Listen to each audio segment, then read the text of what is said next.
Good evening, everyone. Good evening. I want to take tonight, just want to take a minute tonight and talk about Matthew chapter 5 and 6, I believe it is. Chapter 5, verse 6. And it reads, "Blessed are those who hunger and thirst after righteousness, for they shall be filled." And so the word tells us that blessed are the hungry. So the question that I want to ask is, so why aren't we hungry? Why aren't we?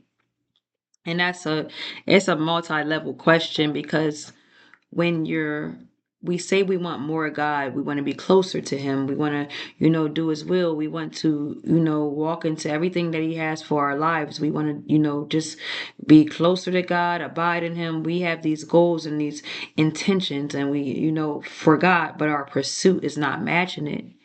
And one thing I can say about hunger is hunger pulls you. If you're not hungry naturally, something's wrong. If you can go without eating, something's wrong. Same thing with the spirit. If you can go without praying, without acknowledging God, without even being aware of his presence, then something's wrong. And it's not that we lack desire. I believe sometimes we're not even making space for him. We have the desire, but we don't have the space, meaning that you know how when you're growing up or even as an adult, some of us, when you eat a lot of junk food and then you go to eat a meal, you don't have really space for that meal because you didn't make room for it. You were snacking all day and you were eating things that really weren't having any nutritional value to it, but you were just eating and snacking. And then when it came to time to eat something of substance, you really didn't have space for it. It's the same thing with God. A lot of times we are scrolling on social media or emotionally, physically, we're just overloaded and weighed down. And when it comes time to spend time with God, we don't have any space for that because we're full off of everything else. So I don't necessarily think it's because we lack desire, but we don't always make space for him. And one thing about hunger is hunger pulls you. You don't have to schedule a time to eat. You don't have to remind yourself. Hunger pulls you and gravitates you towards food, and the same thing in a spirit. If you find yourself having when you hunger after God, you're seeking him. No one has to make you or force you. You don't have to have a guilt trip about it. You're just seeking him. You crave that time with him. Like, I just want to get in a secret place. I just want to pray, or I just want to be in his presence. Or I just want to worship, whatever it is, but you don't have to be prompted to do it. There's something that's pulling you towards it. That's what hunger will do. It will pull you towards a thing. So when you feel like you have to force yourself just to interact or, force yourself just to do these things with the spirit, there's an issue and you need to evaluate it. The Bible doesn't say blessed are those who are gifted or blessed are those who are leaders or blessed. It says blessed are the hungry. And I believe it says blessed are the hungry because a hungry person positions himself to be filled positions himself to be filled.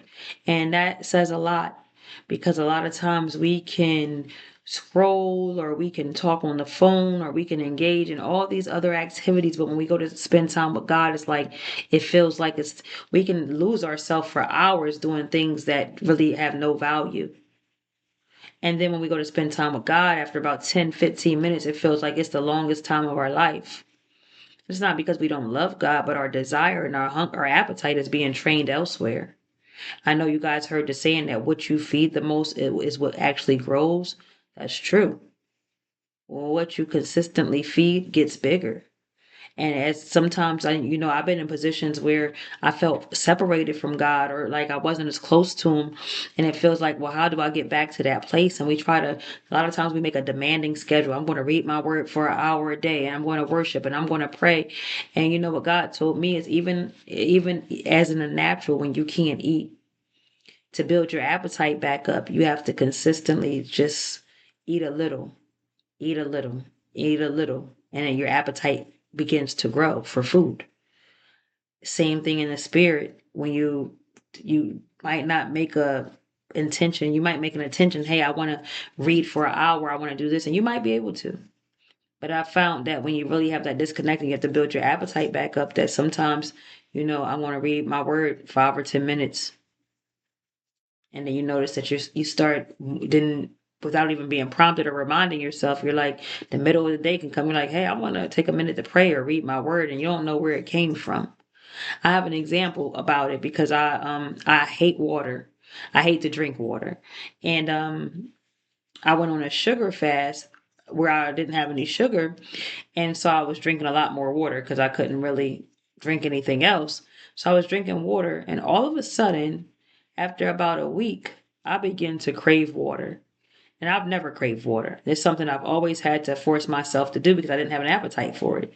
Now I understand this, even what God was saying, this revelation in a deeper way, because I never had an appetite for water. But as I begin to consume water, I begin to want to consume more water. It's the same thing with your spirit. Sometimes we've been, so full of other stuff that our spirit we've been starving our spirit, so it feels like we have no interest. But as soon as you just start somewhere, start with a small thing. God, I'm going to take 5 minutes and just sit in silence with you when I get up, before I reach for my phone, before I reach for an email, before I try to tackle my day. I'm going to spend 5 minutes in silence with you. Then you'll find yourself being consistent in that thing, and then you'll find yourself craving to spend another 5 minutes with them or another 10 minutes with them. Same thing with reading your word, same thing with worshiping. The appetite's not huge at first, especially when you've spent time away. But as you begin to introduce those things back to your spirit will begin to crave more. And I promise you, this is not like this is basic. That's a promise that comes with a guarantee. What you feed more of will begin to grow. We automatically will assume that our spirit, the word says the spirit is willing, but the flesh is weak. And that's the truth. And we automatically will assume sometimes that our spirit is just going to be stronger because, it's of God and it's this thing. But no, it's what you feed the most.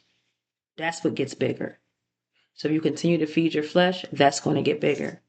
If you continue to, even though it's not nutritious, it's not growing you, that's what's going to get bigger as you starve your spirit. So I would just advise you to look at where your appetite is. Don't ever be deceived. We all have appetites. But when we stop feeling God, they're being trained in a different direction. And that's the first indication. First indication. So I would say, blessed are the hungry. Blessed are the hungry. If you don't feel it, begin to pursue God little by little, one step at a time. And your appetite for the things of God will increase. And that's exactly how it works. They will increase. And then you will position yourself to be filled. Hunger is a blessed position to be in. Hungry is a blessed position to be in. That's all I have to say. That's just some food for thought. Food for thought. Take it or leave it. But, that's God, that word ministered to me.